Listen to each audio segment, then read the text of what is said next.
Frankenstein, or the Modern Prometheus, by Mary Shelley, 1818 edition.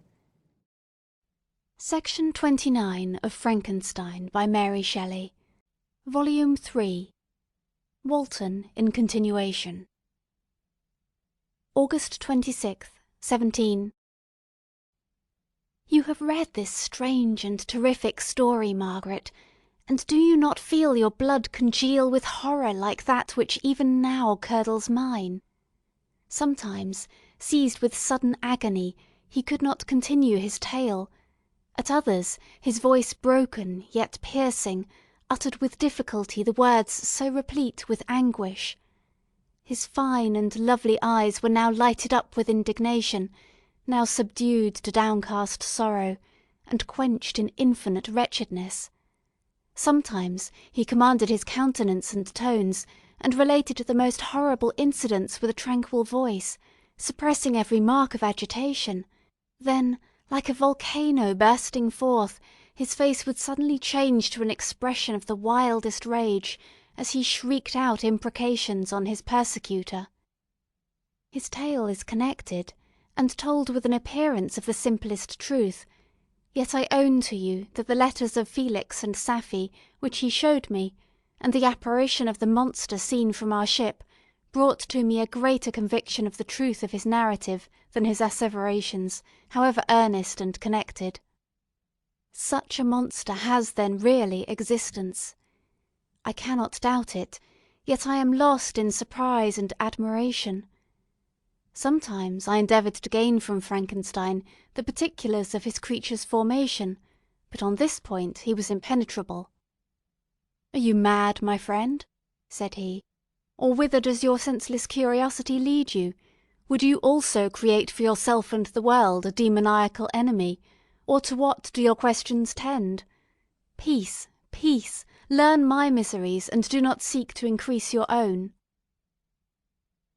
Frankenstein discovered that I made notes concerning his history. He asked to see them, and then himself corrected and augmented them in many places, but principally in giving the life and spirit to the conversations he held with his enemy. "Since you have preserved my narration," said he, "I would not that a mutilated one should go down to posterity."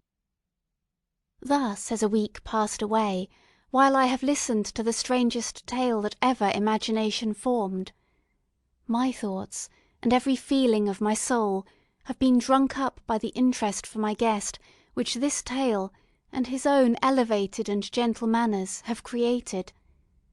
I wish to soothe him, yet can I counsel one so infinitely miserable, so destitute of every hope of consolation, to live? Oh no, the only joy that he can now know will be when he composes his shattered feelings to peace and death. Yet he enjoys one comfort, the offspring of solitude and delirium. He believes that, when in dreams, he holds converse with his friends, and derives from that communion consolation for his miseries or excitements to his vengeance. They are not the creations of his fancy, but the real beings who visit him from the regions of a remote world. This faith gives a solemnity to his reveries that render them to me almost as imposing and interesting as truth. Our conversations are not always confined to his own history and misfortunes. On every point of general literature he displays unbounded knowledge and a quick and piercing apprehension. His eloquence is forcible and touching, nor can I hear him, when he relates a pathetic incident, or endeavours to move the passions of pity or love, without tears. What a glorious creature must he have been in the days of his prosperity, when he is thus noble and godlike in ruin! He seems to feel his own worth, and the greatness of his fall. "When younger," said he, "I felt as if I were destined for some great enterprise. My feelings are profound, but I possessed a coolness of judgment that fitted me for illustrious achievements. This sentiment of the worth of my nature supported me when others would have been oppressed, for I deemed it criminal to throw away in useless grief those talents that might be useful to my fellow creatures. When I reflected on the work I had completed, no less a one than the creation of a sensitive and rational animal, I could not rank myself with the herd of common projectors. But this feeling, which supported me in the commencement of my career, now serves only to plunge me lower in the dust. All my speculations and hopes are as nothing, and like the archangel who aspired to omnipotence, I am chained in an eternal hell. My imagination was vivid, yet my powers of analysis and application were intense. By the union of these qualities, I conceived the idea and executed the creation of a man. Even now I cannot recollect without passion my reveries while the work was incomplete. I trod heaven in my thoughts, now exulting in my powers, now burning with the idea of their effects. From my infancy I was imbued with high hopes and a lofty ambition. But how I am sunk! Oh, my friend, if you had known me as I once was, you would not recognise me in this state of degradation.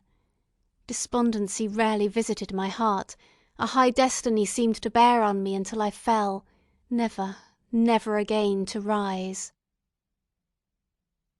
Must I then lose this admirable being? I have longed for a friend, I have sought one who would sympathise with and love me. Behold, on these desert seas, I have found such a one, but I fear I have gained him only to know his value and lose him. I would reconcile him to life, but he repulses the idea. "I thank you, Walton," he said, "for your kind intentions towards so miserable a wretch, but when you speak of new ties and fresh affections, think you that any can replace those who are gone? Can any man be to me as Clerval was, or any woman another Elizabeth?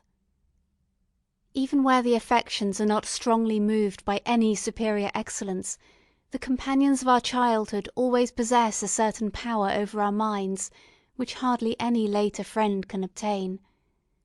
They know our infantile dispositions, which, however they may be afterwards modified, are never eradicated, and they can judge of our actions with more certain conclusions as to the integrity of our motives. A sister or a brother can never, unless indeed such symptoms have been shown early, suspect the other of fraud or false dealing, when another friend, however strongly he may be attached, may, in spite of himself, be invaded with suspicion. But I enjoyed friends, dear not only through habit and association, but from their own merits, and wherever I am, the soothing voice of my Elizabeth and the conversation of Clerval will be ever whispered in my ear. They are dead, and but one feeling in such a solitude can persuade me to preserve my life. If I were engaged in any high undertaking or design, fraught with extensive utility to my fellow creatures, then could I live to fulfil it. But such is not my destiny. I must pursue and destroy the being to whom I gave existence, then my lot on earth will be fulfilled, and I may die. September 2nd. My beloved sister, I write to you encompassed by peril and ignorant whether I am ever doomed to see again dear England and the dearer friends that inhabit it. I am surrounded by mountains of ice which admit of no escape and threaten every moment to crush my vessel. The brave fellows whom I have persuaded to be my companions look towards me for aid, but I have none to bestow. There is something terribly appalling in our situation, yet my courage and hopes do not desert me. We may survive, and if we do not, I will repeat the lessons of Seneca, and die with a good heart. Yet what, Margaret, will be the state of your mind? You will not hear of my destruction, and you will anxiously await my return. Years will pass, and you will have visitings of despair, and yet be tortured by hope. Oh, my beloved sister, the sickening failings of your heartfelt expectations are, in prospect, more terrible to me than my own death. But you have a husband, and lovely children, you may be happy. Heaven bless you and make you so. My unfortunate guest regards me with the tenderest compassion. He endeavours to fill me with hope, and talks as if life were a possession which he valued. He reminds me how often the same accidents have happened to other navigators who have attempted this sea, and in spite of myself he fills me with cheerful auguries. Even the sailors feel the power of his eloquence. When he speaks they no longer despair. He rouses their energies, and while they hear his voice, they believe these vast mountains of ice are molehills which will vanish before the resolutions of man. These feelings are transitory. Each day of expectation delayed fills them with fear, and I almost dread a mutiny caused by this despair. September 5th. A scene has just passed of such uncommon interest that although it is highly probable that these papers may never reach you, yet I cannot forbear recording it. We are still surrounded by mountains of ice, still in imminent danger of being crushed in their conflict. The cold is excessive, and many of my unfortunate comrades have already found a grave amidst this scene of desolation. Frankenstein has daily declined in health. A feverish fire still glimmers in his eyes, but he is exhausted, and when suddenly roused to any exertion, he speedily sinks again into apparent lifelessness. I mentioned in my last letter the fears I entertained of a mutiny. This morning, as I sat watching the wan countenance of my friend, his eyes half closed and his limbs hanging listlessly, I was roused by half a dozen of the sailors who desired admission into the cabin. They entered, and their leader addressed me. He told me that he and his companions had been chosen by the other sailors to come in deputation to me, to make me a demand, which in justice I could not refuse. We were immured in ice, and should probably never escape, but they feared that, if, as was possible, the ice should dissipate, and a free passage be opened, I should be rash enough to continue my voyage, and lead them into fresh dangers after they might happily have surmounted this. They desired, therefore, that I should engage with a solemn promise that if the vessel should be freed, I would instantly direct my course southward. This speech troubled me. I had not despaired, nor had I yet conceived the idea of returning if set free. Yet could I, in justice, or even in possibility, refuse this demand? I hesitated before I answered, when Frankenstein, who had at first been silent, and indeed now appeared hardly to have force enough to attend, now roused himself. His eyes sparkled and his cheeks flushed with momentary vigour. Turning towards the men, he said, "What do you mean? What do you demand of your captain? Are you then so easily turned from your design? Did you not call this a glorious expedition? And wherefore was it glorious? Not because the way was smooth and placid as a southern sea, but because it was full of dangers and terror, because at every new incident your fortitude was to be called forth and your courage exhibited, because danger and death surrounded, and these dangers you were to be brave and overcome. For this was it a glorious, for this was it an honourable undertaking. You were hereafter to be hailed as the benefactors of your species, your names adored as belonging to brave men who encountered death for honour and the benefit of mankind. And now, behold, with the first imagination of danger, or, if you will, the first mighty and terrific trial of your courage, you shrink away, and are content to be handed down as men who had not strength enough to endure cold and peril. And so, poor souls, they were chilly, and returned to their warm firesides. Why, that requires not this preparation. Ye need not have come thus far, and dragged your captain to the shame of a defeat, merely to prove yourselves cowards. Oh, be men, or be more than men! Be steady to your purposes and firm as a rock. This ice is not made of such stuff as your hearts may be.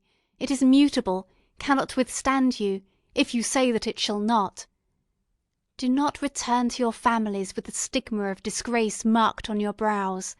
Return as heroes who have fought and conquered, and who know not what it is to turn their backs on the foe."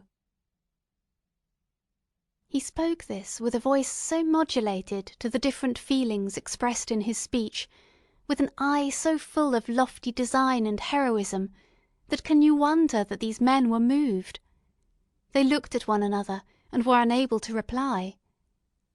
I spoke. I told them to retire and consider of what had been said, that I would not lead them further north if they strenuously desired the contrary, but that I hoped that, with reflection, their courage would return. They retired, and I turned towards my friend, but he was sunk in languor and almost deprived of life. How all this will terminate I know not, but I had rather die than return shamefully, my purpose unfulfilled. Yet I fear such will be my fate. The men unsupported by ideas of glory and honour can never willingly continue to endure their present hardships. September 7th. The die is cast. I have consented to return if we are not destroyed. Thus are my hopes blasted by cowardice and indecision. I come back ignorant and disappointed. It requires more philosophy than I possess to bear this injustice with patience. September 12th. It is past. I am returning to England. I have lost my hopes of utility and glory. I have lost my friend. But I will endeavour to detail these bitter circumstances to you, my dear sister, and while I am wafted towards England and towards you, I will not despond. September 9th the ice began to move, and roarings like thunder were heard at a distance as the islands split and cracked in every direction. We were in the most imminent peril, but as we could only remain passive, my chief attention was occupied by my unfortunate guest, whose illness increased in such a degree that he was entirely confined to his bed. The ice cracked behind us, and was driven with force towards the north. A breeze sprung from the west, and on the 11th the passage towards the south became perfectly free. When the sailors saw this, and that their return to their native country was apparently assured, a shout of tumultuous joy broke from them, loud and long continued. Frankenstein, who was dozing, awoke, and asked the cause of the tumult. "They shout," I said, "because they will soon return to England." "Do you then really return?" "Alas, yes! I cannot withstand their demands. I cannot lead them unwillingly to danger, and I must return." "Do so, if you will, but I will not. You may give up your purpose, but mine is assigned to me by Heaven, and I dare not. I am weak, but surely the spirits who assist my vengeance will endow me with sufficient strength." Saying this, he endeavoured to spring from the bed, but the exertion was too great for him. He fell back and fainted. It was long before he was restored, and I often thought that life was entirely extinct. At length he opened his eyes, but he breathed with difficulty and was unable to speak. The surgeon gave him a composing draught, and ordered us to leave him undisturbed. In the meantime he told me that my friend had not many hours to live. His sentence was pronounced, and I could only grieve and be patient. I sat by his bed watching him. His eyes were closed, and I thought he slept, but presently he called to me in a feeble voice, and bidding me come near, said, "Alas! the strength I relied on is gone. I feel that I shall soon die, and he, my enemy and persecutor, may still be in being. Think not, Walton, that in the last moments of my existence I feel that burning hatred and ardent desire of revenge I once expressed, but I feel myself justified in desiring the death of my adversary. During these last days I have been occupied in examining my past conduct, nor do I find it blamable. In a fit of enthusiastic madness I created a rational creature, and was bound towards him to assure, as far as was in my power, his happiness and well-being. This was my duty, but there was another still paramount to that. My duties towards my fellow creatures had greater claims to my attention, because they included a greater proportion of happiness or misery. Urged by this view, I refused, and I did right in refusing, to create a companion for the first creature. He showed unparalleled malignity and selfishness in evil. He destroyed my friends. He devoted to destruction beings who possessed exquisite sensations, happiness, and wisdom. Nor do I know where this thirst for vengeance may end. Miserable himself, that he may render no other wretched, he ought to die. The task of his destruction was mine, but I have failed. When actuated by selfish and vicious motives, I asked you to undertake my unfinished work, and I renew this request now when I am only induced by reason and virtue. Yet I cannot ask you to renounce your country and friends to fulfil this task, and now that you are returning to England, you will have little chance of meeting with him. But the consideration of these points, and the well-balancing of what you may esteem your duties, I leave to you. My judgment and ideas are already disturbed by the near approach of death. I dare not ask you to do what I think right, for I may still be misled by passion. That he should live to be an instrument of mischief disturbs me. In other respects, this hour, when I momentarily expect my release, is the only happy one which I have enjoyed for several years. The forms of the beloved dead flit before me, and I hasten to their arms. Farewell, Walton. Seek happiness in tranquillity, and avoid ambition, even if it be only the apparently innocent one of distinguishing yourself in science and discoveries. Yet why do I say this? I have myself been blasted in these hopes, yet another may succeed. His voice became fainter as he spoke, and at length, exhausted by his effort, he sunk into silence. About half an hour afterwards he attempted again to speak, but was unable. He pressed my hand feebly, and his eyes closed for ever, while the irradiation of a gentle smile passed away from his lips. Margaret, what comment can I make on the untimely extinction of this glorious spirit? What can I say that will enable you to understand the depth of my sorrow? All that I should express would be inadequate and feeble. My tears flow, my mind is overshadowed by a cloud of disappointment. But I journey towards England, and I may there find consolation. I am interrupted. What do these sounds portend? It is midnight, the breeze blows fairly, and the watch on deck scarcely stir. Again, there is a sound as of a human voice, but hoarser. It comes from the cabin where the remains of Frankenstein still lie. I must arise and examine. Good night, my sister. Great God! What a scene has just taken place! I am yet dizzy with the remembrance of it. I hardly know whether I shall have the power to detail it, yet the tale which I have recorded would be incomplete without this final and wonderful catastrophe. I entered the cabin, where lay the remains of my ill-fated and admirable friend. Over him hung a form which I cannot find words to describe, gigantic in stature, yet uncouth and distorted in its proportions. As he hung over the coffin, his face was concealed by long locks of ragged hair, but one vast hand was extended, in colour and apparent texture like that of a mummy. When he heard the sound of my approach, he ceased to utter exclamations of grief and horror, and sprung towards the window. Never did I behold a vision so horrible as his face, of such loathsome yet appalling hideousness. I shut my eyes involuntarily, and endeavoured to recollect what were my duties with regard to this destroyer. I called on him to stay.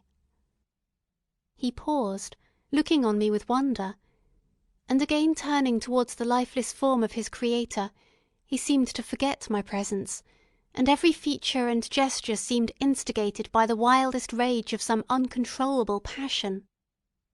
"That is also my victim," he exclaimed. "In his murder my crimes are consummated. The miserable series of my being is wound to its close. O Frankenstein, generous and self-devoted being, what does it avail that I now ask thee to pardon me? I, who irretrievably destroyed thee by destroying all thou lovest. Alas, he is cold, he cannot answer me." His voice seemed suffocated, and my first impulses, which had suggested to me the duty of obeying the dying request of my friend in destroying his enemy, were now suspended by a mixture of curiosity and compassion. I approached this tremendous being. I dared not again raise looks upon his face. There was something so scaring and unearthly in his ugliness. I attempted to speak, but the words died away on my lips. The monster continued to utter wild and incoherent self-reproaches. At length I gathered resolution to address him in a pause of the tempest of his passion. "Your repentance," I said, "is now superfluous. If you had listened to the voice of conscience, and heeded the stings of remorse, before you had urged your diabolical vengeance to this extremity, Frankenstein would yet have lived." "And do you dream?" said the demon. "Do you think that I was then dead to agony and remorse? He continued, pointing to the corpse, he suffered not more in the consummation of the deed, oh, not the 10,000th portion of the anguish that was mine during the lingering detail of its execution. A frightful selfishness hurried me on, while my heart was poisoned with remorse. Think ye that the groans of Clerval were music to my ears? My heart was fashioned to be susceptible of love and sympathy, and when wrenched by misery to vice and hatred, it did not endure the violence of the change without torture, such as even you cannot imagine. After the murder of Clerval, I returned to Switzerland heartbroken and overcome. I pitied Frankenstein, my pity amounted to horror, I abhorred myself.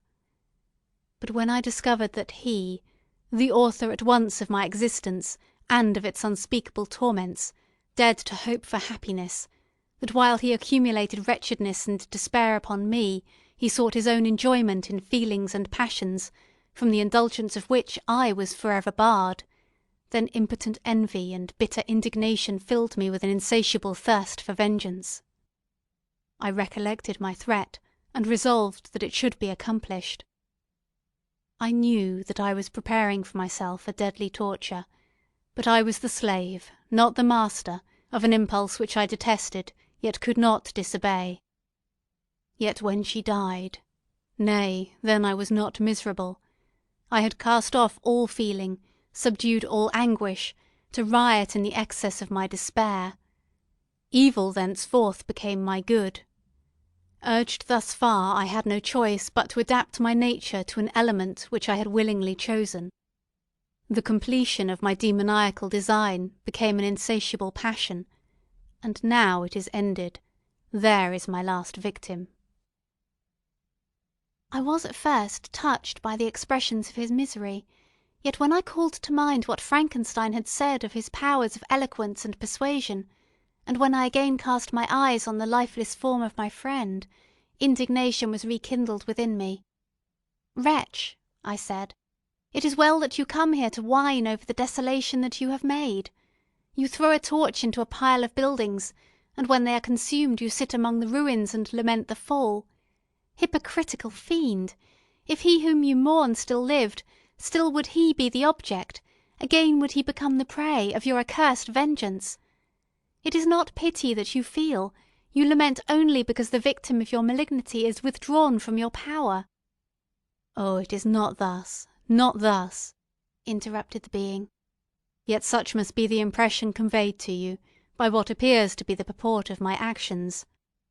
Yet I seek not a fellow feeling in my misery. No sympathy may I ever find. When I first sought it, it was the love of virtue, the feelings of happiness and affection with which my whole being overflowed, that I wished to be participated. But now that virtue has become to me a shadow, and that happiness and affection are turned into bitter and loathing despair. In what shall I seek for sympathy? I am content to suffer alone, while my sufferings shall endure. When I die, I am well satisfied that abhorrence and opprobrium should load my memory. Once my fancy was soothed with dreams of virtue, of fame, and of enjoyment. Once I falsely hoped to meet with beings who, pardoning my outward form, would love me for the excellent qualities which I was capable of bringing forth. I was nourished with high thoughts of honour and devotion. But now vice has degraded me beneath the meanest animal. No crime, no mischief, no malignity, no misery can be found comparable to mine. When I call over the frightful catalogue of my deeds, I cannot believe that I am he whose thoughts were once filled with sublime and transcendent visions of the beauty and the majesty of goodness. But it is even so. The fallen angel becomes a malignant devil. Yet even that enemy of God and man had friends and associates in his desolation. I am alone. You, who call Frankenstein your friend, seem to have a knowledge of my crimes and his misfortunes. But in the detail which he gave you of them, he could not sum up the hours and months of misery which I endured, wasting in impotent passions. For whilst I destroyed his hopes, I did not satisfy my own desires. They were for ever ardent and craving, still I desired love and fellowship, and I was still spurned. Was there no injustice in this? Am I to be thought the only criminal when all humankind sinned against me? Why do you not hate Felix, who drove his friend from his door with contumely? Why do you not execrate the rustic who sought to destroy the saviour of his child? Nay, these are virtuous and immaculate beings. I, the miserable and abandoned, am an abortion, to be spurned and kicked at and trampled on. Even now my blood boils at the recollection of this injustice. But it is true that I am a wretch. I have murdered the lovely and the helpless. I have strangled the innocent as they slept, and grasped to death his throat who never injured me or any other living being. I have devoted my Creator, the select specimen of all that is worthy of love and admiration among men, to misery. I have pursued him to even that irremediable ruin. There he lies, white and cold in death. You hate me, but your abhorrence cannot equal that with which I regard myself. I look on the hands which executed the deed, think on the heart in which the imagination of it was conceived, and long for the moment when they will meet my eyes, when it will haunt my thoughts no more. Fear not that I shall be the instrument of future mischief. My work is nearly complete. Neither yours nor any man's death is needed to consummate the series of my being, and accomplish that which must be done, but it requires my own. Do not think that I shall be slow to perform this sacrifice. I shall quit your vessel on the ice raft which brought me thither, and shall seek the most northern extremity of the globe. I shall collect my funeral pile, and consume to ashes this miserable frame, that its remains may afford no light to any curious and unhallowed wretch who would create such another as I have been. I shall die. I shall no longer feel the agonies which now consume me, or be the prey of feelings unsatisfied yet unquenched. He is dead who called me into being, and when I shall be no more, the very remembrance of us both will speedily vanish. I shall no longer see the sun or stars, or feel the winds play on my cheeks. Light, feeling, and sense will pass away, and in this condition must I find my happiness.